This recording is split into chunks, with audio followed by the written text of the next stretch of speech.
जादुई काजल।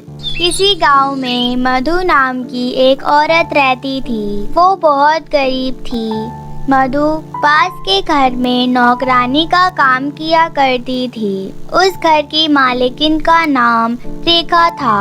रेखा बहुत कठोर और घमंडी औरत थी। वो मधु से बहुत काम करवाया करती थी। छोटी छोटी गलतियों पर मधु पर बरस पड़ती थी। मधु, कितना टाइम लगेगा तुम्हें चाय लाने में? जल्दी लेकर आओ। जी मालकिन, बस अभी आई। फिर मधु चाय लेकर आती है, रेखा को दी। तभी गलती से चाय उस मालकिन के ऊपर गिर जाती है। गरम चाय के गिरने पर रेखा चिल्ला पड़ती है, ये क्या किया तुमने? तुमने मेरे ऊपर चाय गिरा दी। गलती हो गई मालकिन, मुझे माफ कर दो। जब तुमसे कोई काम होता नहीं है तो घर पर बैठो ना, यहाँ काम करने क्यों आती हो? कल से मत आना। ऐसा मत करो मालकिन, मैं यहाँ 10 साल से काम करती आ रही हूँ। आप मुझे काम से मत निकालो। काम से निकाल दोगे तो फिर मुझे काम पर कौन रखेगा? मगर मैं काम नहीं करूँगी तो मेरी बेटी की शादी कैसे होगी? ऐसा ना कीजिए। ठीक है, अब से आपसी गलतियों का ध्यान रखना। यह गलती नहीं होनी चाहिए, समझी? मधु एक बेटी भी थी जिसका नाम था आंचल। वो बहुत बुद्धिमान लड़की थी, मगर उसके चेहरे पर बहुत सारे दाग धब्बे थे, जिसकी वजह से वो बिल्कुल सुंदर नहीं दिखती थी। मधु अपनी बेटी की शादी करना चाहती थी, लेकिन आंचल के चेहरे पर दाग धब्बों के कारण उसे कोई भी शादी नहीं करता था। आंचल और मधु बहुत चिंतित रहते थे। ज्यादा काम करने की वजह से मधु की तबीयत ठीक नहीं रहती थी। फिर आंचल माँ को बोलती है, माँ, आप काम पर जाना बंद क्यों नहीं कर देती? अब तो आपकी तबीयत भी ठीक नहीं रहती है। नहीं बेटा, जब तक तेरी शादी नहीं हो जाती मैं काम करना कैसे छोड़ दूँ? अब तो मेरी सिर्फ एक ही इच्छा रह गई है, किसी तरह तेरी शादी हो जाए। एक दिन जब मधु रेखा के घर काम कर रही होती है, तभी रेखा को किसी बाबा से बात करते हुए सुनती है। फिर घर आकर आंचल को अपने पास बुलाती है और उस बाबा के बारे में बताती है। आंचल, गांव के दूर एक पास नाम जंगल में बाबा रहते हैं। मैं सोच रही हूँ क्यों ना हम उस बाबा के पास जाना चाहिए। दाग धब्बे हटाने के लिए कुछ ना कुछ जरूर उपाय होगा उनके पास।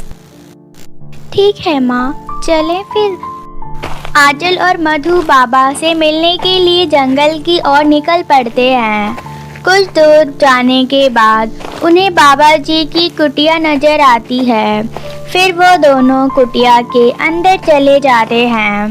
फिर मधु बाबा के पास जाती है और कहती है, बाबा जी, मेरी बेटी के चेहरे पर बहुत सारे दाग धब्बे हैं। कृपया करके कोई मार्ग बताइए ताकि मेरी बेटी इन दाग धब्बों से मुक्त हो सके।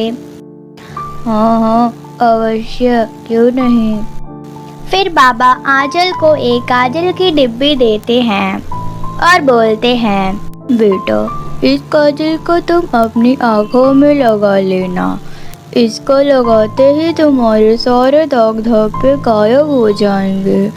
इससे तुम्हारे पास कुछ जादुई शक्तियाँ भी आ जाएंगी, जिससे कोई तुम्हारा बाल भी बांका नहीं कर पाएगा।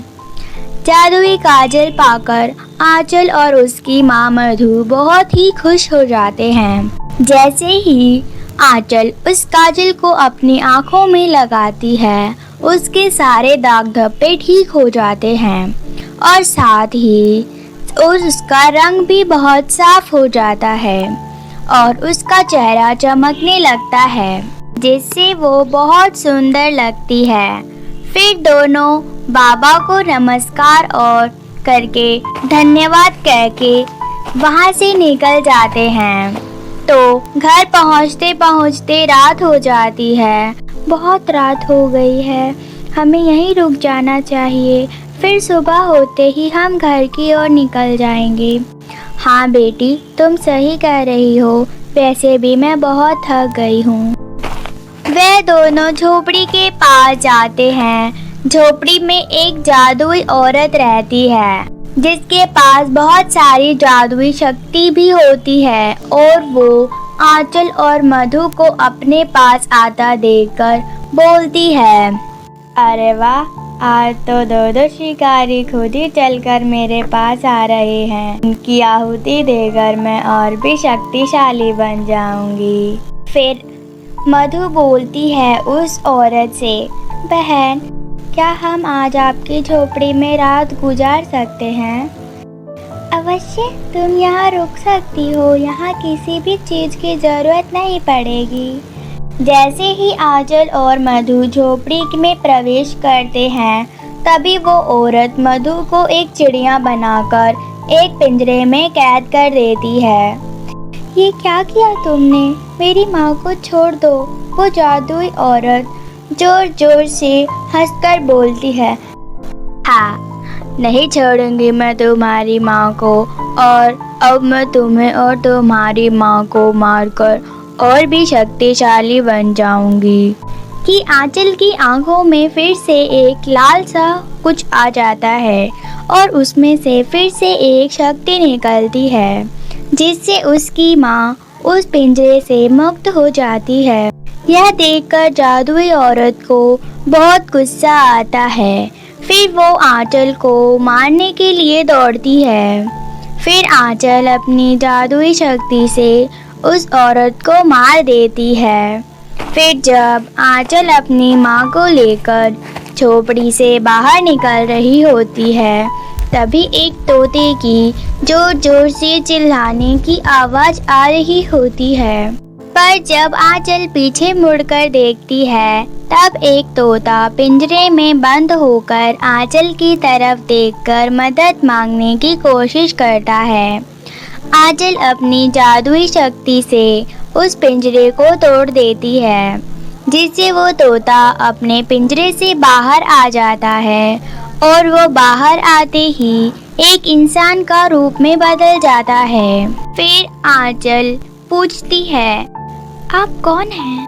मैं एक राजकुमार हूँ। आपने मुझे इस पिंजरे से मुक्त किया है, इसलिए मैं आपको बहुत बहुत धन्यवाद करता हूँ। ये जादुई औरत मुझसे शादी करना चाहती थी, लेकिन जब मैंने इससे शादी करने के लिए मना कर दिया, तो इसने मुझे तोता बनाकर अपने पिंजरे में कैद कर लिया। मैं बहुत सालों से इस पिंजरे में कैद था। तुम्हारी जादुई शक्तियों से आज मुझे मुक्ति मिल गई। इतना कहकर राजकुमार आंचल के चेहरे की तरफ देखता है तो देखता ही रह जाता है। वो उसकी तरफ आकर्षित होने लगता है और उसे देखते देखते बोलता है, आपका क्या नाम है और आप यहाँ कैसे आए? मेरा नाम आंचल है और मैं यहाँ एक पापा से मिलने आई थी, पर लौटते समय हमें देर हो गई।